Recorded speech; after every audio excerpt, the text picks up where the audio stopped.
नमस्कार दोस्तों, मेरा नाम है प्रशांत और आप देख रहे हैं ATV news India. ATV news पर आज हमारे साथ बेहद ही युवा और बेहद ही बेहतरीन कलाकार थिएटर से जुड़े हुए मौजूद हैं। हालांकि युवा हैं, हालांकि नए हैं, पर मेरी नज़र में बहुत बेहतरीन है। हमारे साथ है मोहित, जो कि एक सीए के स्टूडेंट है पर अब थिएटर में घुसे हुए हैं। हमारे साथ है सिमरन, जो कि लॉ की स्टूडेंट है, फाइनल ईयर लॉ, और लगभग लगभग 3 साल से थिएटर कर रही हैं। राघविका है, मिरांडा हाउस से पास आउट है, एक ट्रेन डांसर है और अब थिएटर आर्टिस्ट है। और हमारे साथ है नितेश, जो कि बीबीए ग्रेजुएट है और वो भी एक थिएटर आर्टिस्ट है। पिछले 2 से 3 साल तक लगभग इन चारों को एक्सपीरियंस है थिएटर का। तो मैं मोहित से शुरू करूंगा। मोहित, थिएटर क्यों क्यों आपने चुना थिएटर? आपका एक अच्छा अच्छा भला आपका लाइफ चल रहा था एज ए सीए, पर थिएटर क्यों? थिएटर इसलिए कि सबसे पहले मैंने रियलाइज करा कि हमें वो करना चाहिए जो हम करना चाहते हैं। तो जैसे सीए बनने का डिसीजन भी मेरा ही था। मैंने अपनी क्लास 12th कंप्लीट करी, सीए कंप्लीट करी, सीए क्वालिफाई किया। फिर मैंने रियलाइज किया कि मैं कुछ ऐसा करना चाहता हूँ जिससे करके मुझे बहुत खुशी मिले। तो थिएटर एक जरिया था मेरे लिए एक्टिंग में शुरुआत करने का, क्योंकि हम सब जो अलग अलग बैकग्राउंड से आते हैं, अलग अलग फैमिली से आते हैं, जैसे मैं मिडिल क्लास फैमिली से हूँ, तो हम सीधा जाके मतलब ड्रामा स्कूल में एडमिशन लेना या फिर ऑडिशन शायद हम ना क्लियर कर पाए। तो मेरे लिए थिएटर एक जरिया था अपना। हमेशा से जो मैं देखता आया था, मुझे कहानियां बहुत पसंद थी बचपन से। तो मुझे जैसे पढ़ना बहुत पसंद था, कहानी पढ़ना बहुत पसंद था। तो मेरे जहन में कहीं ना कहीं चलता रहता था कि मुझे कुछ क्रिएटिव करना है, इसी फील्ड में करना है। तो जब मेरी सीए की पढ़ाई कंप्लीट हुई, तब मैंने फाइनली डिसाइड किया कि कोई और आके मेरे लिए कुछ नहीं करेगा, मुझे ही एक स्टेप लेना पड़ेगा। मैंने सबसे पहले समझा कि मैं जो चाहता हूँ वो मैं कर सकता हूँ, और उसके लिए सबसे पहला कदम मुझे ही उठाना होगा। और तब से मैंने थिएटर की शुरुआत करी। तो अब करीबन 3 साल हो गए हैं थिएटर में। काफी कुछ सीखा है, मतलब जीरो लेवल से स्टार्ट करी थी। पहले तो ये था कि मैं एक्टिंग सीख पाऊंगा या नहीं सीख पाऊंगा, कि मैं एक्टर बन पाऊंगा नहीं बन पाऊंगा। तो बाद में मुझे पता चला कि कला है, थिएटर भी एक इज एन आर्ट फॉर्म, और कोई भी सीख सकता है उसे। ठीक है नितेश, कला है, उसे कोई भी सीख सकता है, पर आपको क्या लगता है कि आपने डायरेक्टर, आप कॉलेज टाइम से शायद थिएटर कर रहे हो अगर मैं गलत नहीं हूँ, तो जी अभी आप एक फुल टाइम थिएटर आर्टिस्ट हो, तो इसमें कितना जी डिफरेंस आपको लगता है? कॉलेज स्टूडेंट वाला थिएटर आर्टिस्ट होना, एक full time theatre professional theatre जी आर्टिस्ट होना, तो आपको क्या जी लगता है इसमें कितना डिफरेंस है और कितनी मेहनत है? देखिए, मेहनत तो दोनों ही जगह है। आप कोई भी काम करें, मेहनत तो उसमें होती ही है। कॉलेज थिएटर और प्रोफेशनल थिएटर में थोड़ा सा डिफरेंस इसलिए आता है कि कॉलेज थिएटर आप कहीं ना कहीं कॉम्पिटिशन्स को ध्यान में रख के तैयार करते हैं, और डेफिनेटली मेहनत उसमें भी होती है, आपका पैशन डेडिकेशन तो उसमें भी जाता है। और प्रोफेशनल थिएटर में जब आप आते हैं तो वहाँ कोई कॉम्पिटिशन सिर्फ खुद से होता है। आप खुद को कल से कैसे बेहतर बनाएं, किस तरह एक्टिंग में वो चीज एक्सप्लोर करें, किस तरह थिएटर में चीज एक्सप्लोर करें, और कहीं ना कहीं अच्छी गाइडलाइंस होती हैं और आपको एक प्रॉपर रास्ता मिल जाता है आगे बढ़ने का। कॉलेज थिएटर में डेफिनेटली काम होता है, बट आपको प्रॉपर गाइडलाइंस नहीं होती है, वहाँ पे कोई गाइड करने वाला नहीं होता उस लेवल पे। तो बेसिकली मोस्ट कॉलेज थिएटर में मोर ऑफ द कंपटीशन वाला थिएटर कहा जाए जैसे, तो वो ठीक हुआ। नेशनल और इंटरनेशनल लेवल पे कॉलेज थिएटर कंपटीशन थिएटर ज्यादा माना जाता सिमरन, आप अभी भी कॉलेज में है, लॉ के फाइनल ईयर में है, तो आपका विजन क्या है as a theatre artist? Are you going to leave your study to pursue your career, to pursue your Uh, theater goal? What do you want in life? I want to be an actress only. That is why I started doing theater. I've been doing theater since I was in 8th standard. So that is what I've always wanted to do. I think ये बहुत ही गलत notion है कि अगर आपको actor बनना है तो आप पढ़ेंगे नहीं। ये who defined it? कोई किसी ने नहीं डिफाइन किया ना। तो I am studying law. I need to be aware about the society I'm living in. मैं जहाँ रह रही हूँ मुझे पता होना चाहिए, तभी मैं शायद उन कैरेक्टर्स को स्टेज पे जाके उतार सकती हूँ। तो मुझे एक्ट्रेस ही बनना है, मैं एक्टिंग ही करूंगी, लेकिन definitely as a law student मुझे काफी एज मिलता है wherever I go, because मुझे अवेयरनेस है about the laws, about the people. In fact, law has helped me to help people when I go for street plays. तो गांव जाते हैं, कहीं भी जाते हैं, किसी को कोई दिक्कत ही होती है तो वो आके बात करता है तो हम मदद कर पाते हैं। तो education is always important and useful, it will never go waste मेरे हिसाब से। राघविका जी, आपने थिएटर कब डिसाइड करा कि मैं थिएटर आर्टिस्ट बनना चाहती हूँ या मैं इसको फुल टाइम शुरू करना चाहती हूँ? सो बेसिकली मैंने अपनी ग्रेजुएशन करी एंड देन सो तब तक I was always into dancing and I used to do dramatic side by side, चाहे वो स्कूल में हो गया कॉलेज में हो गया, बट कभी प्रोफेशनली नहीं किया था. But then I did my post grad and उसके बाद में finally when I started working, तब मुझे हिट किया कि नहीं, मुझसे 9 to 5 जॉब नहीं हो पाएगी. मतलब मैं डेस्क पे अपनी, मतलब I was not finding happiness in that. मेरी हैप्पीनेस हमेशा स्टेज पर ही बिलोंग करती रही है बिकॉज आई थिंक मैं बड़ी ही स्टेज पर हुई हूँ. तो दैट्स व्हेन आई रियलाइज कि I really need to pursue my passion for performing, be it dance, dramatics. I wanted to do something in art form only. तो that's when it struck me and तब मुझे लगा कि नहीं, अब तो करना ही है, यही करना है. मोहित, सबके पेरेंट्स बहुत ज्यादा डिफर करते हैं अलग अलग जगह. अगर आप छोटे शहर से हो तो आपके पेरेंट्स थिएटर को तो ऐसा लगेगा कि उनके लिए रॉकेट साइंस है. अगर आप बड़े शहर से हो तो शायद आपको फैमिली सपोर्ट करेगी. तो आपकी फैमिली का अभी तक कैसा आपकी तरफ रुख रहा है थिएटर को लेकर? जी, मेरी फैमिली बहुत सपोर्टिव रही है इस मामले में. तो मैं काफी ब्लेस्ड हूँ इस मामले में, क्योंकि मैं देखता हूँ कि मेरे आसपास जितने मेरे को एक्टर्स हैं, मेरे कलीग्स हैं, वो अलग अलग शहरों से आते हैं, अलग अलग स्टेट से हैं. तो बहुत बहुत सारी स्ट्रगल्स होती हैं. खुद ही सबसे पहले तो हम कोई नई कला सीख रहे हैं, उसके साथ जैसे बहुत सारी फाइनेंशियली दिक्कत भी आती है काफी. लेकिन मेरी फैमिली ने हमेशा मुझे सपोर्ट किया है. तो उनके लिए मतलब ये रहा है कि मेरी खुशी में उनकी खुशी है. तो इन दैट डिपार्टमेंट मैं काफी लकी रहा हूँ कि वो मुझे सपोर्ट करते रहे लगातार. हालांकि वो समझ नहीं पाते हैं कई बार कि मतलब इतना टाइम हो गया, थिएटर क्या कर रहा है लड़का, मतलब सीए कर ली इसने, कंप्लीट कर ली, इसे नौकरी करनी चाहिए, वो सारे मतलब उनके अंदर आते हैं. पर उनसे मतलब बातचीत करके, अच्छे तरीके से उन्हें समझा के, मतलब एक तरीका होता है अपने माता पिता से भी बात करने का, हम अपनी बात अच्छे से समझा सकते हैं कि मैं ये करना चाहता हूँ तो मैं क्यों करना चाहता हूँ, इसके पीछे मेरे रीजंस क्या हैं और मैं कहाँ अपने आप को देखता हूँ. तो मैं उनको अच्छे से समझा पाता हूँ और वो समझते हैं इस बात. राघविका, आपको क्या लगता है, आपके पेरेंट्स इस चीज में सपोर्टिव हैं? और अगर हैं तो आपको क्या लगता है वो कब तक सपोर्टिव रहेंगे? क्योंकि स्ट्रगल सबका अलग अलग होता है. जैसे नवाजुद्दीन का 10 से 15 साल का था, रणदीप हुड्डा का 10 साल से ज्यादा का स्ट्रगल था, क्योंकि theatre does not give you money, to be very honest, if I am not wrong. तो उसके लिए आपने क्या सोचा अभी? तो इट्स लाइक मेरे पेरेंट्स वैसे काफी सपोर्टिव रहे हैं, but at the end of the day हम लोग एक सोसाइटी में रहते हैं जहाँ पे हमें कहीं ना कहीं डिसीजन लेना होता है कि हम टुवर्ड्स इंडिपेंडेंसी बढ़े. एंड समहाउ मतलब ये प्रेशर होता ही है, सब पे होता है एंड वो कभी ना कभी आता ही है. आपने तो एक 9 to 5 वाली जॉब छोड़ी है और आप उसके बाद वापस थिएटर में आए. तो इसका exactly, तो क्योंकि बाकी लोग शायद स्टूडेंट्स है, स्टूडेंट से सीधा आ गए, तो आपको इसमें क्या लगता है, आपके पेरेंट्स कितने सपोर्टिव रहे या क्या बोले? टू बी ऑनेस्ट, जब मैंने उन्हें बताया था तो उन्हें थोड़ा सा लगा था कि मतलब एक बिल्कुल ही स्टेबल लाइफ को छोड़ के मैं बिल्कुल ही अनकन्वेंशनल रिस्की फील्ड में जा रही हूँ. But they actually have been very supportive. मतलब आई रिमेम्बर जब हम थिएटर करते हैं तो बहुत कमिटमेंट चाहिए होती है. मतलब you have to totally commit yourself to the profession and it's not like कि 9 to 5 है, आवर्स का नहीं पता होता है, कुछ नहीं पता होता है नेक्स्ट डे क्या होना है. मतलब इट्स मतलब आई थिंक हमारे लिए यही किक भी हमें मिलती है इसी चीज से कि we are a different person each day and we are growing each day. तो उस हिसाब से उन्होंने काफी मुझे सपोर्ट किया है एंड अभी भी मतलब उनका यही रहता है कंसर्न कि मैं थोड़ा इंडिपेंडेंट हो जाऊं कहीं लाइफ में. अब क्योंकि एज हो रही है, सब है, तो उन्हें होता है कि मैं थोड़ा स्टेबिलिटी की तरफ पहुंचूं, but at the same time they want me to be happy too. तो मतलब नितिश, आप एक छोटा शहर भी नहीं बोलूंगा, एक कस्बे से आते हैं. जब आपने अपने घर में बताया कि मैं एक्टर बनना चाहता हूँ, मैं थिएटर करना चाहता हूँ, तो आपके घर वालों का उसमें क्या रोल था और वो क्या बोले? देखिए, मैंने कॉलेज टाइम से स्टार्ट कर दिया था, आपको जैसे पता ही है.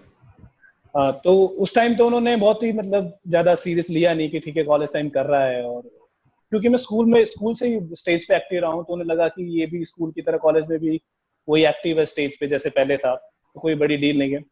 लेकिन उन्हें झटका तब लगा कि जब मैंने बोला कि नहीं, अब तो मुझे सीरियसली इसी फील्ड में जाना है और अब मैं आगे थिएटर ही करूंगा और उसके आगे जिस तरीके से आगे बढ़ा जा सकता है. तो डेफिनेटली एक मोमेंट आया था उनके लिए कि ये क्या हो गया. इससे पहले भी एक मोमेंट आया था जब मैंने वीआईपी ही छोड़ दिया था, इसलिए कि मुझे पता था साउथ में मैं कहीं कॉलेज थिएटर नहीं कर पाऊंगा, तो मुझे नॉर्थ में ही रहना। तो जब सब लेट हो गया था तो मैं उस यूनिवर्सिटी में आया जहाँ मुझे इतना अच्छा प्लेटफॉर्म भी मिला। तो कहीं ना कहीं वहाँ की जो अचीवमेंट्स थी उन्होंने मुझे हेल्प किया अपने पेरेंट्स को समझाने में कि अगर मैं लिमिटेड ऑप्शंस के साथ इतना अच्छा कर सकता हूँ, तो ऑब्वियसली अगर मैं कहीं अच्छे से प्रोफेशनली ट्रेंड होके आगे काम करूँ तो मैं शायद और भी अच्छा कर सकता हूँ, क्योंकि यही मेरी कॉल थी। मुझे समझ आ गया था कॉलेज में करते करते कि मुझे यही करना है। तो कहीं ना कहीं एट ऑफ द सिमरन, आपका स्ट्रगल अभी तक क्या रहा है विद द पेरेंट्स, अगर कोई स्ट्रगल है तो? अगर नहीं है तो अभी आप थिएटर, जैसा कि आपने बताया कि हेल्प करता है अपने अपने एक्सपीरियंसेस, अपने इमोशंस अपने फादर या मदर या पेरेंट्स को बताने में, तो आपका अभी तक एक्सपीरियंस क्या रहा है और आपका विजन क्या है? जैसे कि मैंने राघविका से भी पूछा कि एक सेंस ऑफ सिक्योरिटी भी होती है when you are doing any kind of job, theatre is not giving you money, तो what is your take on that? As far as my parents are concerned, तो पेरेंट्स तो हमेशा से supportive ही रहे हैं, बट उनके सपोर्टिव होने का एक मेजर रीजन ये था कि मैं साथ ही साथ अपनी ग्रेजुएशन कर रही हूँ एक प्रोफेशनल कोर्स में और एक अच्छी यूनिवर्सिटी से। तो उनको एक सेंस ऑफ सिक्योरिटी अभी तक सिर्फ इसलिए क्योंकि ये साथ साथ पढ़ती है और फिर थिएटर करती है, तो ठीक है। हाँ, बट अब जाके when I am about to graduate as a lawyer, तो डेफिनेटली एक क्वेश्चन आता है उनके दिमाग में कि अब कैसे होगा या क्या करना है। तो as Mohit said कि it is how you talk to your parents and how you tell them कि तुम क्या करना चाहते हो और क्यों करना चाहते हो, तो वो लोग डेफिनेटली समझते हैं। मैं बताती हूँ तो अब वो समझे हैं, बट मुझे ऐसा नहीं लगता है कि वो for 10 years और 15 years इस चीज को समझते रहेंगे। तो कीपिंग दैट इन माइंड, मेरा तो यही है कि मैं अपनी एजुकेशन के साथ साथ, अपनी एजुकेशन या अपनी जॉब के साथ साथ जैसे जैसे थिएटर कंटिन्यू कर पाऊं, जब तक मैं वो अचीव नहीं कर लेती जो मैं करना चाहती हूँ, तो तब तक मैं जॉब करती रहूंगी या कुछ काम करती रहूंगी। अदरवाइज तो थिएटर तो है ही, वो तो करना ही है, एक्टिंग तो करनी ही है, वो तो ऑप्शन नहीं है कि हम वो छोड़ दें, बिकॉज उसी के लिए इतना सब कुछ, इतने साल दिए, इतना टाइम दिया, बहुत मेहनत लगती है हर दिन, एवरी डे एवरी आवर।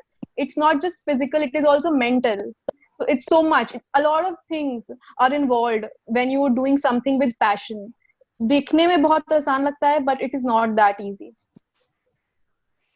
मोहित, गगन दमामा बाजो, पीयूष मिश्रा का लिखा हुआ थिएटर जिसमें शायद आपने भी काम किया, बाकी लोगों ने भी काम किया, तो ऐसा क्या हुआ गगन दमामा बाजो में जो इतना पॉपुलर हो गया? क्योंकि बहुत सारे प्लेज हैं, कोर्ट मार्शल भी मैंने आपका देखा, मुझे वो भी अच्छा लगा, पर गगन दमामा बाजो कहीं ना कहीं हर एक भारतीय को या इंडियन को कहीं ना कहीं वो लगता है, may be it is patriotism या कुछ और, या भगत सिंह की कहानी है।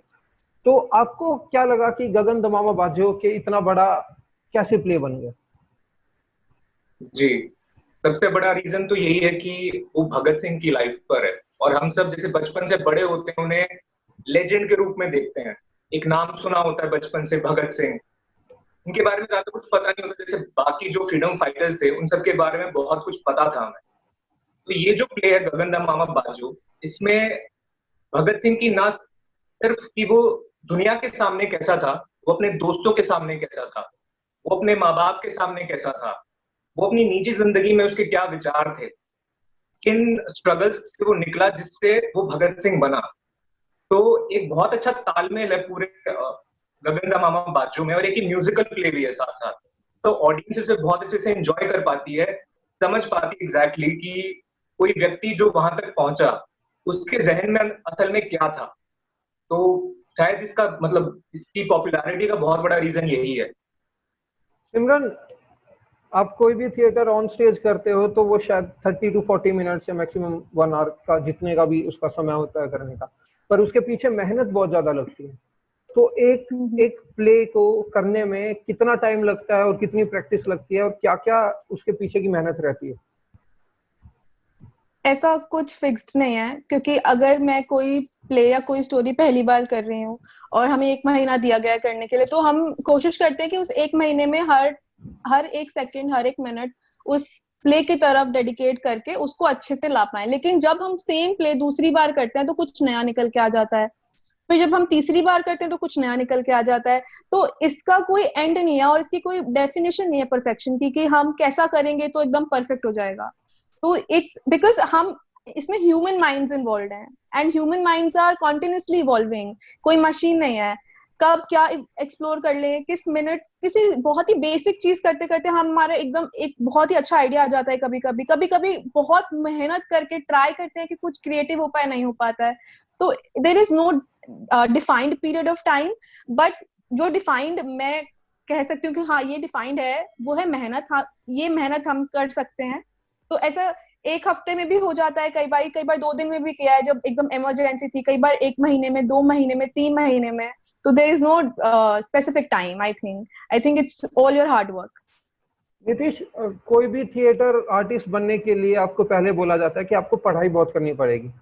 आपने अपने कॉलेज में पढ़ाई करी ना करी हो, but if you want to be an artist आपको पढ़ाई करनी पड़ेगी। तो जी अभी आप कितनी पढ़ाई कर रहे हैं? एक तो लॉकडाउन का भी समय आ गया, तो अभी पढ़ाई का और मौका मिल गया होगा। और किस तरीके की किताबें, अगर आपको थिएटर आर्टिस्ट बनना है तो किस तरीके की किताबें आपको पढ़नी चाहिए, या मूवीज देखनी चाहिए, या प्लेस देखने चाहिए? देखिए, थिएटर कहते हैं कि जिंदगी से आता है, और जिंदगी की कोई किताब तो है नहीं। तो जो कुछ पढ़ सके, जो मिले पढ़ लें। किसी इंसान से मिले, उससे कुछ सीख लिया, कि कोई किताब पढ़ी उससे कुछ नया सीख लिया। जरूरी नहीं कि थिएटर प्लेज या किताबें, अखबार पढ़ो, उससे भी हर रोज नए कैरेक्टर्स, नई कहानियां मिलती हैं। आप साइंस पढ़े, वहां से भी थिएटर आता है, साइंस फिक्शन थिएटर भी बनता है। आप कुछ भी पढ़िए, वहां से थिएटर आता है।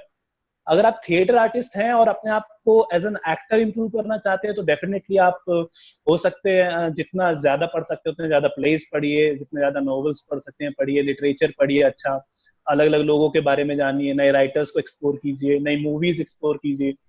और मैं पर्टिकुलर इस लॉकडाउन में यही कर रहा हूँ, जो मैं हमेशा से एक प्रोक्रेस्टिनेशन में छोड़ देते हैं कि यार इसको तब करेंगे जब थोड़ा टाइम मिल जाएगा, इसको तब देखेंगे जब थोड़ा टाइम लगेगा, अभी जो है उसको कर लेते हैं। तो अब मैं वो सारी चीजें एक्सप्लोर कर रहा हूँ जो मैं सोचता था कि मैं करूंगा, टाइम मिलेगा तो मैं करूंगा। ये लिटरेचर मुझे यार थोड़ा वक्त मिलेगा तो मैं करूंगा। अब मेरे पास वक्त ही वक्त है, तो मैं वो सारा लिटरेचर, सारी मूवीज एक्सप्लोर कर रहा हूँ, नए राइटर्स एक्सप्लोर कर रहा हूँ। चाहे वो बीबीए, चाहे वो एमबीए, उनका भी बहुत सारा हिस्सा थिएटर में आता है। क्योंकि अगर आपने एमबीए किया, जैसे सीए किया, लॉ किया, थिएटर में हर चीज आती है, हर तरह का थिएटर है। तो जो भी पढ़ा है आपने, वो डेफिनेटली काम आएगा। कितना पढ़ा है उसकी कोई सीमा नहीं है। राघविका जी, नीतीश ने बहुत अच्छी बात बोली कि थिएटर जिंदगी से आता है। आप एक ट्रेन डांसर हैं, तो आपका डांसिंग जितना भी आपने जो सीखा, वो थिएटर में कितना कामयाब रहा अभी तक आपके लिए? दूसरी बात, और आपको क्या लगता है कि क्या क्या किताबें या क्या क्या मूवीज आपको देखनी चाहिए, आप रिकमेंड करेंगे जो बच्चे थिएटर या शुरू करना चाहते हैं, जो कॉलेज में हैं, जो अपना टीम बना रहे हैं थिएटर अपना ग्रुप शुरू करने के लिए? पहली चीज, as a dancer I think जो मुझे हेल्प किया है कि मैं बहुत मतलब मैं छोटी से होती, मैं हमेशा से कॉम्पिटिशन्स में गई हूँ, ट्रेनिंग ली है। तो कहीं ना कहीं एक वो स्टेज फियर जो होता है वो इतना नहीं था रिलेटिवली, क्योंकि मैं काफी एक्सपोज थी स्टेज को। Secondly, I think bodily movements में बहुत फ्रीनेस आती है, मतलब आपकी बॉडी खुली हुई होती है, आपके अंदर इतनी इनहिबिशंस नहीं रहते हैं in terms of body movements. जैसे हाथ बहुत खुले होते हैं, जैसे मैं थिएटर में, पर्टिकुलरली स्ट्रीट थिएटर में, हमें हैंड्स का बहुत यूज करना होता है, हाथ खोलने होते हैं ताकि हम दूर दूर तक लोगों के साथ कनेक्ट कर सके। क्योंकि बहुत बारी जब आवाज से नहीं आ पाती, आपको पूरी ऑडियंस को एंगेज करने के लिए अपने हाथों का इस्तेमाल करना पड़ता है। तो आई थिंक उस टर्म्स में थोड़ा एक एडवांटेज था।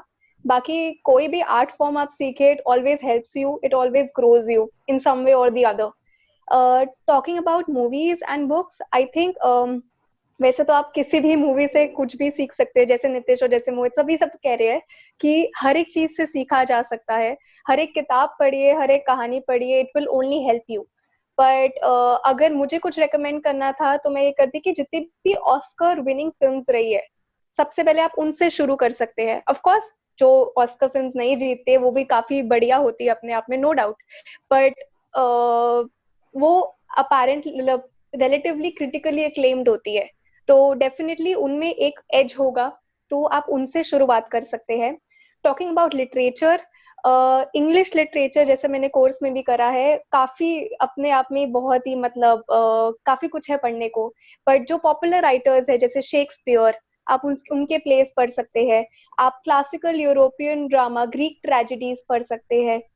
ऐसे आप शुरू कर सकते हैं। हिंदी में तो बहुत सारे राइटर्स हैं अवेलेबल जिनसे आप कहाँ पर होंगे, शुरुआत अगर आप हमें बताएं तो? इंटरनेट पे आपको ऑनलाइन सारी पीडीएफ सब सब मिल जाएगा, एवरीथिंग। मतलब सारे प्लेज आपको प्रॉपर, चाहे अगर आप कोई लेट्स से एक यूरोपियन प्ले पढ़ना चाहते हैं, आपको उसकी इंग्लिश ट्रांसलेशन भी मिल जाएगी, चाहे वो हेनरिक इब्सन हो या यूजीन ओनील हो, कोई भी हो, आपको सब मिल जाएगा ऑनलाइन अवेलेबल। मोहित, राघविका बता रही थी कि एक स्टेज फियर होता है, तो क्योंकि आपने पहले थिएटर नहीं करा था, और स्टेज फियर, क्या आपको ऐसा लगा कि मुझे भी स्टेज फियर है कभी ना कभी या कहीं ना कहीं? बिल्कुल, क्योंकि मैंने स्कूल टाइम में या फिर मैंने कोई कॉलेज के दौरान बाकियों की तरह कोई थिएटर नहीं करा था कभी। स्कूल के एनुअल फंक्शन में कभी पार्ट ले लिया तो ले लिया, तो उसके अलावा मेरे अंदर इनहिबिशन बहुत ज्यादा थे जब मैंने थिएटर की शुरुआत करी। तो पहले कुछ महीने तो इसी इनहिबिशन निकालने की प्रोसेस में निकलते हैं। जब आप नुक्कड़ में जाते हैं, पहली बार तो आपको अपने हाथों का इस्तेमाल करने में लोगों के सामने थोड़ा अजीब सा लगता है कि मैं कैसे कर रहा हूँ, मैं इनकी आई कांटेक्ट करने में थोड़ा डर लगता है। तो सबसे बड़ा होता है स्टेज पे हम जाएंगे, हम लाइन ना भूल जाएंगे, और नर्वसनेस, बहुत सारी चीजें रहती हैं। तो थोड़ी सी नर्वसनेस जरूरी भी होती है, वो आज भी लगातार बनी रहती है, वो हमें पुश करती है अच्छा काम करने के लिए। लेकिन मेरे साथ ऑब्वियसली स्टेज फ्राइट था, तो उसको मैंने लगातार प्रैक्टिस के जरिए ही ओवरकम किया। तो एक्टिंग या फिर थिएटर सिर्फ सिर्फ पढ़ने से नहीं आएगा, थोड़ा करने से भी आएगा। तो अगर आप इम्प्रोवाइज करते हैं, जैसे अब फिलहाल लॉकडाउन चल रहा है, तो आप कोई किताब पढ़ें, उसे खुद इम्प्रोवाइज करें, अपने लिए एक्टिंग करें, तो आपके इनहिबिशंस अपने आप कम होंगे। तो मेरे लिए ऑब्वियसली स्टेज फ्राइट तभी निकला जब मैंने बहुत सारे शोज कर लिए, बहुत सारे स्ट्रीट प्लेस करे, बहुत सारे स्टेज शोज करे। उसके बाद मेरा स्टेज फ्राइट काफी हद तक कम हो गया। तो नीतीश, जो नए बच्चे हैं जो कि थिएटर सीख रहे हैं, तो आप उनको क्या बताना चाहोगे कि स्टेज फियर, क्योंकि मुझे ऐसा लगा कि स्टेज फियर बहुत बड़ी चीज है, आप लोगों ने धीरे धीरे करके मेहनत करके उसको ओवरकम किया, तो स्टेज फियर को कैसे कम किया जाए? जैसे कि राघविका ने, एक डांसर है, तो बहुत अच्छी बात बोली इन्होंने कि एक स्टेज फियर को ओवरकम करने के लिए डांसिंग ने इन्होंने बहुत हेल्प किया। तो आपको क्या लगता है कि क्या क्या बच्चों को, जो कि यंग थिएटर आर्टिस्ट हैं, बडीज हैं, उनको क्या करना चाहिए? अकॉर्डिंग टू मी, जो मेरे साथ मैंने काम किया, मुझे भी जब मैं पहली बार स्टेज पे चढ़ा था, मुझे अच्छे से याद है, स्कूल में मैं एक पोएम सुनाने के लिए स्टेज पे गया था, और मेरे पैर इस तरह कांप रहे थे कि मेरी आवाज में भी कंपन था वो बोलते वक्त। लेकिन वो एक दो बार ही हुआ, उसके बाद धीरे धीरे चीजें ठीक होती गई। फिर बाद में जब थोड़ी चीजें समझ में आने लगी तो पता चला कि स्टेज फियर एक स्टेट ऑफ माइंड है बस। अब किसी तरह अगर उस माइंड पे कंट्रोल कर लें कि सामने बैठे हैं, ये सिर्फ देखने आए हैं मुझे, और मुझे जो करना है वो इन्हें देखना है, तो कहीं ना कहीं अगर आप वैसे वो प्रैक्टिस से ही आता है, आप एक दो बार जाएंगे, तीन चार बार जाएंगे, तो ऑलरेडी आपको समझ में आना लगता है कि चीजें इस तरह से चलेंगी। और स्टेज फियर को कवर अप करने का एक ही तरीका है कि अपने माइंड को समझाएं कि कुछ नहीं है, मैं हूं, और उस मोमेंट में सिर्फ मैं ही हूं, बाकी सब कोई नहीं है। जो मुझे करना है वो मैं कर दूं, जो अच्छा बुरा होगा वो बाद में देखेंगे, इस वक्त जो मुझे करना है मैं वो सिर्फ वो करूं। तो मुझे लगता है उस मोमेंट में रहने से आप भूल जाएंगे बाकी सारी चीज। सिमरन, क्योंकि अभी राघविका, मोहित, नीतीश तीनों बता रहे हैं कि हैंड मूवमेंट्स बहुत जरूरी होती है थिएटर में, क्योंकि जब आप नुक्कड़ नाटक करते हैं तो आपकी आवाज दूर तक नहीं जाती है, तो दूर तक लोगों तक पहुंचने के लिए apart from the hand movements आप लोग क्या तैयारियां करते हैं? आप अपनी आवाज के लिए भी कुछ अलग से तैयारियां करते हैं ताकि वो आवाज दूर तक जाए? हाँ, हम लोग on a daily basis speech exercise करते हैं, जो कि 60 मिनट्स से 90 मिनट्स के बीच तक जाती है। तो हर रोज करने से हम अपना जो बेस है वो डेवलप करने की कोशिश करते हैं, ताकि जो हमारी आवाज है वो गले से नहीं, नाभि से आए। तो जब आवाज नाभि से आती है तो वो ऑटोमेटिकली दूर तक जाती है। तो एक हैंड मूवमेंट्स के अलावा एक मेजर प्रिपरेशन तो हमारा स्पीच एक्सरसाइज ही होता है कि हम काफी ज्यादा भागते हैं, उसमें डिफरेंट डिफरेंट एक्सरसाइजेस करते हैं। उसके अलावा हम कोशिश करते हैं कि हम हाथ तो हिलाएं और साथ में एक्सप्रेशंस देते हैं, अच्छे एक्सप्रेशंस देते हैं, इंटरेस्टिंग एक्सप्रेशंस देते हैं, ताकि जो लोग हैं वो देखें तो वो देखना चाहें, वो बोर ना हो जाए। हम ऐसा कुछ करना चाहते हैं, कुछ ऐसा जो लोगों का जो अटेंशन है वो हमारी तरफ अट्रैक्ट करे। तो hand movements, expressions, speech exercises and how you maintain that eye contact with everybody, तो ये सब डिफरेंट डिफरेंट चीजें हैं जो इम्पैक्ट करती हैं। राघविका, आप अपना कोई फेवरेट प्ले, और या तो एज ए परफॉर्मेंस वाइज, या जब आप उसे देखती है तो आप उसे बार बार देखना चाहती है, हर एक एक्टर का या एक्ट्रेस का एक फेवरेट प्ले या फेवरेट सॉन्ग ऐसा होता है वो जो दिन में एक दो बार सुन ही लेता है कैसे ना कैसे करके या देख लेता है। तो आपका फेवरेट प्ले या आपने कभी परफॉर्म किया हो या कभी आपको देखकर बहुत मन करता हो जिसको बार बार देखने का? टू बी वेरी ऑनेस्ट ऐसे फेवरेट्स है नहीं, बिकॉज आई थिंक हर चीज का मतलब हर चीज से आप कुछ ना कुछ सीख सकते हैं। हर परफॉर्मेंस का अपनी एक ब्यूटी होती है जिसको जो आपको चलिए मतलब आप अट्रैक्ट करती सबसे है, जो आप ज्यादा एडमायर कौन से करते हैं। थिएटर से अभी तक सीखे हैं? कौन मतलब प्ले वाइज? हाँ, अगर प्ले मैं वाइज ऐसे हमारे आप जो परफॉर्म आई करते हैं थिंक उसमें। मैंने वैसे खुद कोई कैरेक्टर परफॉर्म नहीं किया है, बट मुझे वो गोविंदा मामा बाजो बहुत पसंद है, बिकॉज वो आपसे बिल्कुल आपकी सोल को हिट करता है। वो ऐसा प्ले है, वो जज्बा जगाता है आपके अंदर पैट्रियोटिज्म का, एंड आई थिंक वो बहुत ही ब्यूटिफुली रिटन है वो प्ले। वरना वुमेन अलोन बहुत अच्छा है, काफी अच्छे से लिखा हुआ है, वो काफी इश्यूज के बारे में बात करता है फॉर दैट मैटर, एंड मतलब फेमिनिस्ट अप्रोच देता है काफी टॉपिक्स को, वो काफी चीज एक्सप्लोर करता है, तो मुझे वो प्ले काफी पसंद है। उसके अलावा मुझे अगर एज अ रीडर अगर मैं बोलूँ तो हेनरिक इब्सन के प्लेस काफी अच्छे हैं, जैसे मुझे डॉल्स हाउस बहुत पसंद है फॉर दैट मैटर, मतलब एंड शेक्सपियर का ओथेलो काफी अच्छा है। तो ऐसे अलग अलग रीड्स है जिसमें आपको कोई ना कोई चीज होती है जो आपको काफी पसंद आती है। मोहित, कोई अभी तक की सबसे यादगार आपका एज एन आर्टिस्ट आप कहीं पर प्ले कर रहे हो?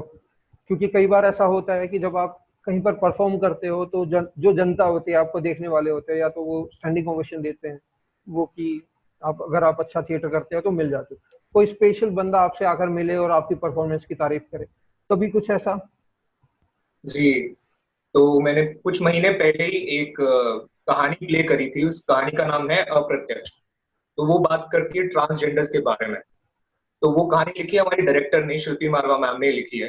तो वो कहानी है कि कैसे जो सड़क पर जिन्हें हम देखते हैं, गाड़ी का शीशा ऊपर कर लेते हैं उन्हें देखकर, उनकी जिंदगी के बारे में है। तो पहली बार मेरे लिए एक और इनहिबिशन था, मेरे बॉडीली कॉन्स्ट्रेंट बहुत ज्यादा थे। जैसे लोगों में भी ये परसेप्शन था मुझे लेके कि ये लंबा चौड़ा आदमी है तो ये कैसे एक ट्रांसजेंडर का रोल करेगा। मेरे अंदर भी कहीं ना कहीं था, लेकिन मेरे अंदर था कि मुझे कुछ ऐसा करना है जो बाकी काफी कुछ मैंने थिएटर में एक्सप्लोर कर लिया, काफी रोल्स कर लिए थे। तो पहली बार मुझे जब मिला था वो कहानी जिसमें मुझे ट्रांसजेंडर रज्जो बी का रोल करना था, और हम लोग गए थे बिट्स पिलानी करने। और उस मेरे पास एक हफ्ते का टाइम था वो पूरा प्ले वो कहानी रेडी करने के लिए, और उस दौरान मेरे पैर में भी चोट लग गई थी। तो सबसे बड़ा चैलेंज तो यही था कि मुझे खुद एक ये ऑब्स्टेकल अचीव करना है कि मैं ये कर सकता हूँ, कि चाहे मेरा शरीर बड़ा है फिर भी मैं एक ट्रांसजेंडर का रोल कर सकता हूँ। एक एक्टर के लिए ये मायने नहीं रखता कि उसकी लुक्स कैसी है, उसकी हाइट कैसी है। An actor should be able to do whatever he wants to do. तो मेरे लिए सबसे बड़ा, तो मैंने उसे एक चैलेंज की तरह लिया, और जब मैंने बिट्स पिलानी में वो परफॉर्म किया तो उसकी काफी अप्रिसिएशन मिली उसे। उसके बाद मैंने दिल्ली में आके भी उसे परफॉर्म किया, तो लोग आए मेरे पास, मतलब ऑडियंस से बातचीत होती है प्ले के बाद, तो मुझे काफी अप्रिसिएशन मिली उस चीज के लिए। और उस अप्रिसिएशन से भी कहीं ज्यादा मुझे एक सेटिस्फेक्शन मिला कि हाँ, कि ये बात सच है कि डजंट मैटर कि आप कैसे दिखते हैं, आप कुछ भी कर सकते हैं अपने दिमाग से। मतलब एक एक्टर के लिए सबसे बड़ा जो टूल है कि हाँ, कि वो कैसे डेवलप करता है अपने माइंड को, अपने ब्रेन को, कि वो कोई भी किरदार प्ले कर पाए। तो आपने मेरे लिए सबसे आपने याद इस ट्रांसजेंडर का जो रोल किया है, क्योंकि ये एक बोला जाए तो लीग से हटकर है, इस रोल को करने के लिए आपने कुछ प्लेस देखे, थिएटर देखे, किसी की एक्टिंग देखी, किसी से मिले? क्योंकि एक्टर का बोला जाता है कि वो अपने सराउंडिंग्स को अडॉप्ट करता है या ऑब्जर्व करता है, तो आपने इसके लिए क्या करा तैयारी के लिए? जी, सबसे बड़ा जो एक एक्टर के लिए टूल होता है वो होती है राइटिंग। कि कंटेंट जो आपको राइटर ने लिख के दिया है ना, उसको जब आप बार बार पढ़ते हैं, बार बार समझते हैं, तो आपको समझ में आ जाता है कि आपको इस किरदार को किस दिशा में लेकर जाना है, एक किरदार किस लिए लिखा गया है, इसकी क्या इंपॉर्टेंस है। उसके अलावा एक ऑब्जर्वेशन तो डेफिनेटली हिस्सा रहता है। बचपन से हम देखते हैं, हम सड़क पर जाते थे, हम लोग डर जाते हैं कभी भी ट्रांसजेंडर्स को आते हुए देखते हैं तो ये पैसे मांगेंगे, और फिर एक मतलब जहन में मतलब रहता है। तो एज फार एज उनकी फिजिकल अपीयरेंस और उनके जेस्चर्स है, उन्हें तो हम ऑब्जर्व करते ही आए हैं हमेशा, मतलब ऑब्जर्व करते हैं फिर भी उन्हें नजरअंदाज करते हुए आए हैं। तो एक एक्टर के लिए भी बहुत जरूरी है कि वो ऑब्जर्व करे सबसे पहले अपने आप को, अपने आसपास जो है। तो इसके अलावा मैंने एज सच कोई प्लेस नहीं पढ़े या फिर देखे, लेकिन मेरे लिए हाँ मेरी ट्रेनिंग काम आई। किसी दौरान हम जैसे नुक्कड़ नाटक करते हैं LGBTQ के ऊपर, तो मुझे इस मुद्दे के बारे में काफी समझ थी कि किसी इंसान को कैसा महसूस होता है जब वो किसी अलग जेंडर से है, सोसाइटी उसे कैसे देखती है। तो 1.5-2 साल तक जब मैंने थिएटर किया, इन मुद्दों के बारे में समझा, तो मुझे अपने आप हेल्प मिली उसको पोर्ट्रे करने में। नितिश, अभी मोहित जी ने बताया कि हाइट और लुक्स मैटर नहीं करते, एज ए थिएटर आर्टिस्ट ये मैटर नहीं करते, पर जब आप मूवीज के लिए जाएंगे या वेब सीरीज के लिए जाएंगे तब ये मैटर करते हैं, हाँ या ना। दूसरी बात, किसी भी एक आप कैसे डिसाइड करते हैं that this is a good play and this is not that good play, क्योंकि बैड प्ले तो शायद कुछ होता नहीं। जब आप लिखते हैं तो शायद पता चल जाता है, और मेरे हिसाब से आप भी लिखते हैं, आप भी शायद मंटो के मुरीद हैं। तो ये कैसे डिसाइड होता है, एक जो मैंने पूछा कि हाइट एंड लुक्स, और दूसरा कि आप गुड प्ले और नॉट दैट गुड प्ले कैसे डिसाइड करते हैं?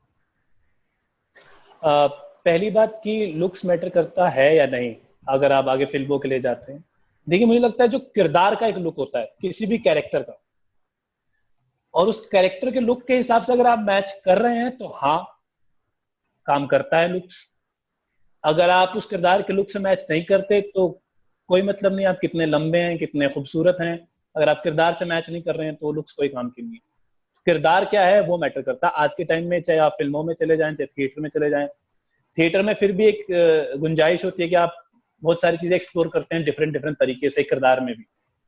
मुझे याद है कि मुझे देखकर कोई, मतलब मैंने भी कभी खुद नहीं समझा था कि मैं एक मौलवी का किरदार कर सकता हूँ जो कि 60 साल का है, लेकिन मेरे डायरेक्टर ने मुझे चैलेंज दिया कि तुम ये करो। तो वो किरदार के लुक से मैच करना सबसे बड़ा चैलेंज तो पहला वही था, पहला चैलेंज तो उस किरदार के लुक से मैच करना। किसी तरह अगर वो निकला तो फिर दूसरा उसकी समझ तक जाना। तो इस तरह के चैलेंज थिएटर में आते रहते हैं, लेकिन आप स्पेसिफिक फिल्मों में जाते हैं तो एक किरदार का लुक होता है, अगर आप उससे मैच करते हो तो ही आप इन हो, otherwise you are not fit. Doesn't matter आप कितने खूबसूरत हैं नहीं है। और दूसरी बात, किसी भी प्ले को अच्छा या बुरा बताना, मतलब ये कहना तो बहुत कठिन है कि क्या अच्छा है क्या बुरा। अच्छा बुरा कुछ नहीं होता है, बस उसका इम्पैक्ट कितना जाता है ऑडियंस पे। या एक राइटिंग होती है, आप क्योंकि आप लोग अब एक्सपीरियंस इतने हो कि आप बता सकते हो राइटिंग से ही कि ये प्ले उतना अच्छा लिखा गया है या नहीं लिखा गया। एक्टर तो उसमें जान फूकने का काम करता है, पर writing is the basic soul, right? अगर मैं गलत नहीं हूं तो आप लोगों को ज्यादा पता है। नहीं, तो इसके बारे में आपका क्या कहना है कि राइटिंग वाइज गुड प्ले और नॉट दैट गुड प्ले कैसे डिसाइड होगा? उसका यही डिसाइड कर सकते हैं कि जो वो बात कहना चाहता है वो कितनी क्लियर है और वो उससे जुड़े मुद्दों को कितना टच करती है। अगर जैसे ट्रांसजेंडर्स के बारे में अगर कोई प्ले है, 7 स्टेप्स अराउंड द फायर एक प्ले है, या मोहित जो कहानी एक परफॉर्म करता है प्रत्यक्ष, उसमें भी यही बात है कि अगर हम ट्रांसजेंडर के बारे में बात कर रहे हैं तो हमने ट्रांसजेंडर्स के कितने मुद्दों को टच किया, उनके साथ क्या होता है, उनके साथ कैसा बर्ताव होता है। तो जो मैसेज होता है ना राइटिंग में, मुझे लगता है कि अगर वो क्लियर है तो राइटिंग अच्छी मानी जाती है। अगर उसका मैसेज ही क्लियर नहीं है तो कहीं ना कहीं फिर ऊपर नीचे हो जाता है। सिमरन, मुझे बताइए कि एक कैरेक्टर को अडॉप्ट करने में किसी भी आर्टिस्ट को कितना टाइम लग जाता है? जैसे कि खिलजी का कैरेक्टर रणवीर सिंह ने करा था, उन्होंने बोला कि मैं 2-3 दिन तक डिप्रेशन में चला गया था। या हीथ लेजर ने जोकर का रोल किया था, वो ड्रग्स पर चले गए थे। तो क्योंकि पीयूष मिश्रा ने एक जगह से बोला कि ये सब बकवास है, ऐसा कुछ नहीं होता, एक कोई भी कैरेक्टर आर्टिस्ट अच्छा होगा वो अपना कैरेक्टर आराम से कर लेगा। पर ये तो दोनों साइड हो गई, एक अच्छा एक्टर भी डिप्रेशन में चला गया और एक बहुत बड़े एक्टर पीयूष साहब कह रहे हैं कि ऐसा कुछ नहीं होता। तो इसमें आपका क्या कहना है? कोई भी कैरेक्टर अडॉप्ट करने के लिए पहले तो काफी रीडिंग करनी पड़ती है, और हमें एक थ्योरी पढ़ाई गई है, एलियनेशन थ्योरी। तो अकॉर्डिंग टू दैट थ्योरी हम इजीली खुद को मतलब अपने इंडिविजुअल सेल्फ को अलग रख के और जो कैरेक्टर कर रहे हैं वो हम करके उसको फिर एलियनेट करके और फिर खुद पीसफुली अपने जो खुद है उसमें आ सकते हैं। तो मैं बस इतना कहूंगी, एक जनरल स्टेटमेंट है कि किसी भी कैरेक्टर को अडॉप्ट करने के लिए आप अगर सेल्फ डिस्ट्रक्टिव बिहेवियर पर जा रहे हैं तो that is not a very good message to send out to the youth. क्योंकि आज की डेट में अगर कोई भी यूथ स्मोक कर रहा है, रेगुलरली ड्रिंक कर रहा है, और if he is on drugs, तो कल को जाके दे विल से कि this is the example that the big superstars और celebrities are setting for us. तो it will become a kind of a justification to do or to indulge into such things like drugs or depression or being sad or whatever it is. तो मेरे हिसाब से अगर आप किसी भी character को ऐसे अडेप्ट करना चाहते हैं तो वो इजीली आप कर सकते हैं. अगर आप पढ़ रहे हैं और आप कॉन्टिन्यूअसली उस कैरेक्टर को समझने की कोशिश कर रहे हैं, डॉक्यूमेंट्रीज देख रहे हैं, और अगर आपके पास ऐसे रियल लाइफ में रिसोर्सेज हैं या लोग हैं जिनसे आप हेल्प ले सकते हैं, आप उनसे ले सकते हैं. तो मेरे लिए तो एक सेल्फ डिस्ट्रक्टिव बिहेवियर से हट के ये कुछ तरीके हैं जो कि मुझे लगता है बेटर वर्क करेंगे. और एक बात और है कि अगर आप दुखी एक्ट करने के लिए दुखी हो रहे हैं तो वो एक्टिंग तो है ही नहीं ना, फिर तो आप तो दुखी हो गए, तो वो तो आएगा ही ना. Where is the acting? That is the whole point. ठीक है. आपका कोई अभी ऐसा कोई प्ले या कोई आपने देखा या आपने खुद किया, परफॉर्म किया, और कोई ऐसा प्ले जिसमें, जैसा कि मैंने मोहित से पूछा, इसने बताया कि मुझे कि ट्रांसजेंडर का एक बार प्ले किया था, तो ऐसा कोई मेमोरेबल प्ले आपने किया हो या आपने कभी देखा हो और आपको ये लगा कि बस ये तो सब कुछ है मेरे लिए? हर प्ले जो भी मैंने प्लेस किए हैं मेरे लिए हर कैरेक्टर काफी क्लोज है. फिर भी कोई एक जो आपको अच्छा लगा? हाँ, एक है ऐसे. मैं एक कहानी करती हूँ जिसका नाम है हतक. उसमें मैं एक प्रोस्टिट्यूट प्ले करती हूँ. तो मेरे लिए वो कैरेक्टर जब भी मैं परफॉर्म करने के लिए मुझे मिलता है, मेरे लिए बहुत ही ज्यादा डिफिकल्ट होता है every time I get it, क्योंकि बहुत ही मुश्किल होता है किसी ऐसे कैरेक्टर को समझना जिसको आप पर्सनल लाइफ में कभी मिले नहीं है ना, आप जानते हैं. आपको जो भी मिल रहा है रिसोर्स वो ऑनलाइन है या वो न्यूज है, रीडिंग है, और एक मेंटल उस इंसान का मेंटल पोजीशन क्या है, उसका स्टेटस क्या है, वो समझना बहुत डिफिकल्ट हो जाता है. तो ये एक कहानी है जो सादत हसन मंटो जी ने लिखी है, और इससे मैं काफी क्लोज खुद को मानती हूँ. नीतीश, मैंने तुमसे नहीं पूछा तुम्हारा फेवरेट प्ले, या तुमने कभी परफॉर्म किया हो या देखकर ऐसा लगा हो कि बस यही है जो कुछ है? फेवरेट प्लेस तो ऐसे काफी सारे हैं जो हम करते हैं. अगर उनमें से चूज करने की बात आए तो ऑल टाइम फेवरेट डेफिनेटली गगन दामामा बाजो है. ऐसा क्या है गगन दामामा बाजो में कि चलिए मैं तो एक आम इंसान हूँ, उसके अलावा भी काफी सारे हैं. माता की जय हो ही जाता है, उसके अलावा भी हम गगन दामामा बाजो बोल देते हैं.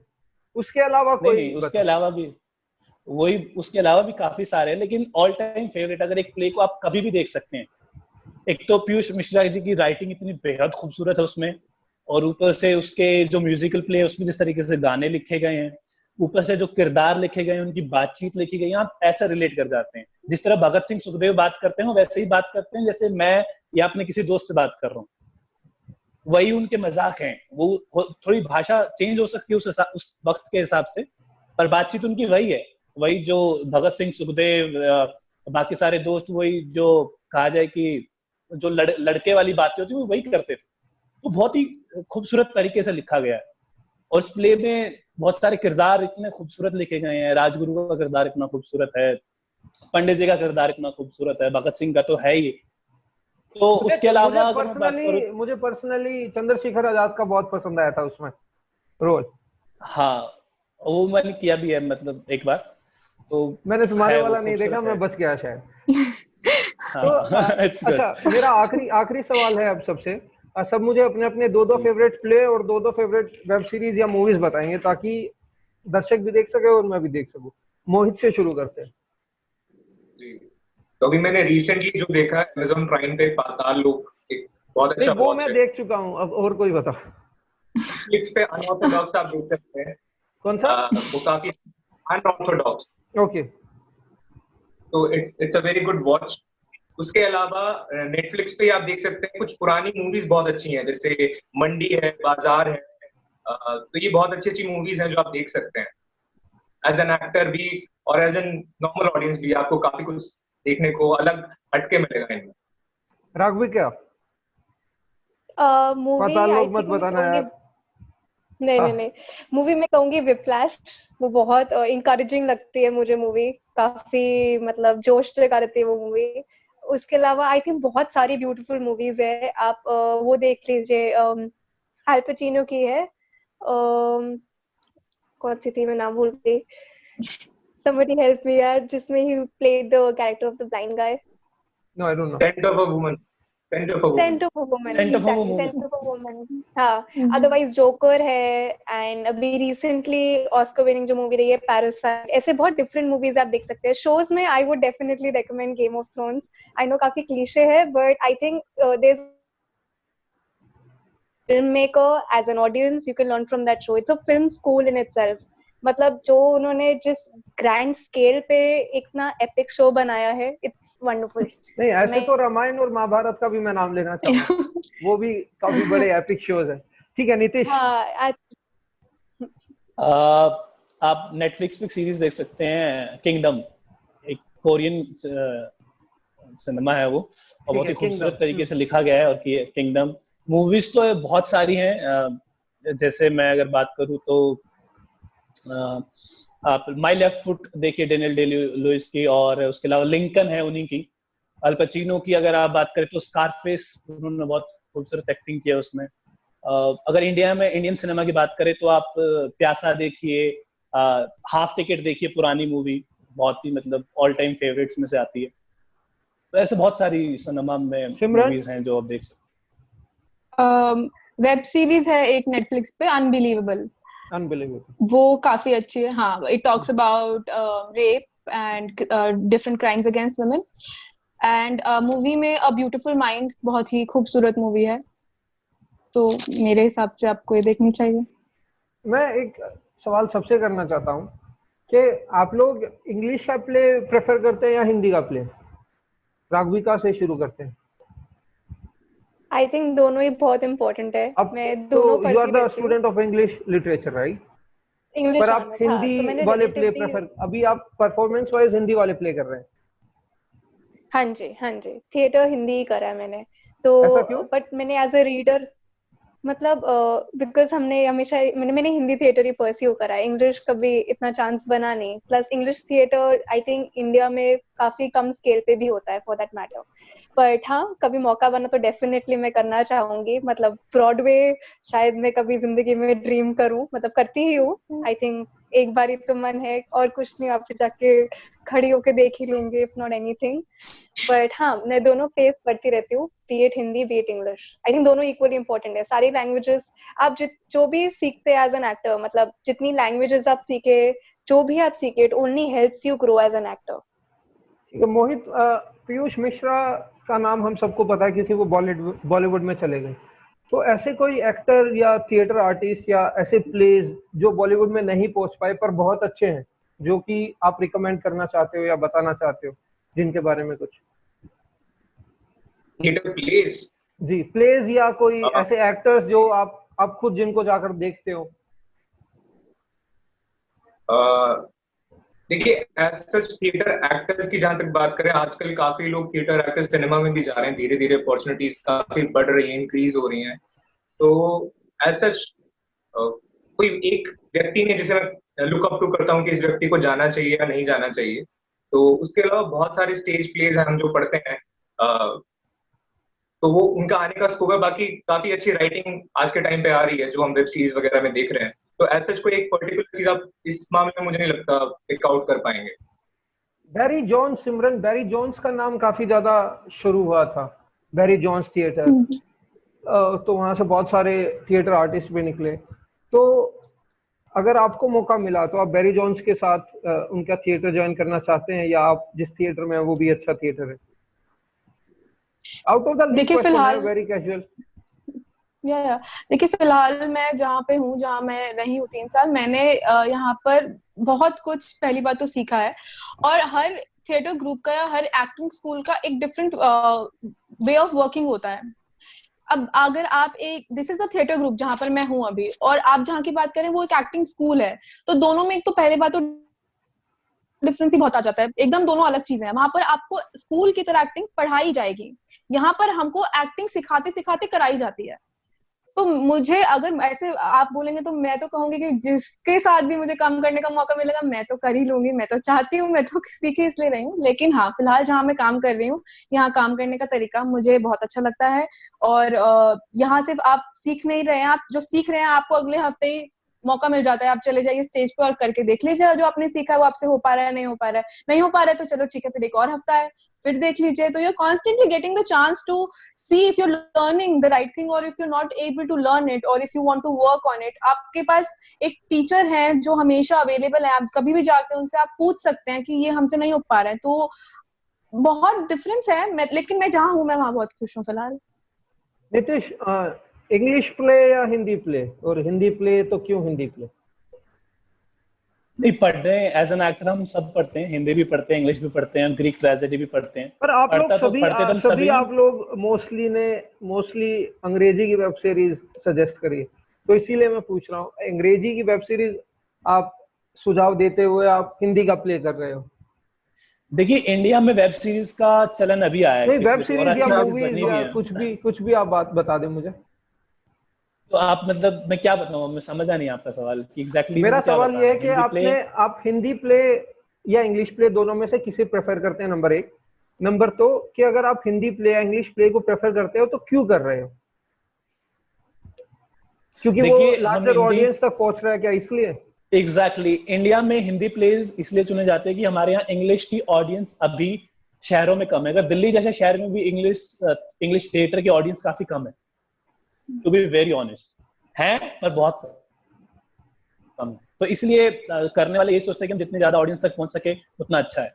इंग्लिश राइटर को भी हम हिंदी में एडेप्ट करके करते हैं, जैसे एंटन चेखव हमने हिंदी में किया है, ओ हेनरी हमने हिंदी में किया है। तो ऐसा नहीं है कि हम इंग्लिश राइटर्स को एक्सप्लोर नहीं करते हैं, पढ़ते नहीं है, बट उनको हिंदी में ट्रांसलेट करके करते हैं क्योंकि ज्यादा ऑडियंस तक पहुंच पाते हैं। ठीक है, आप लोग सभी का मुझे बहुत बहुत धन्यवाद। आप लोगों ने मेरे लिए टाइम निकाला, आज मुझे थिएटर के बारे में बताया, क्योंकि मैं थिएटर बिल्कुल जीरो पर हूँ।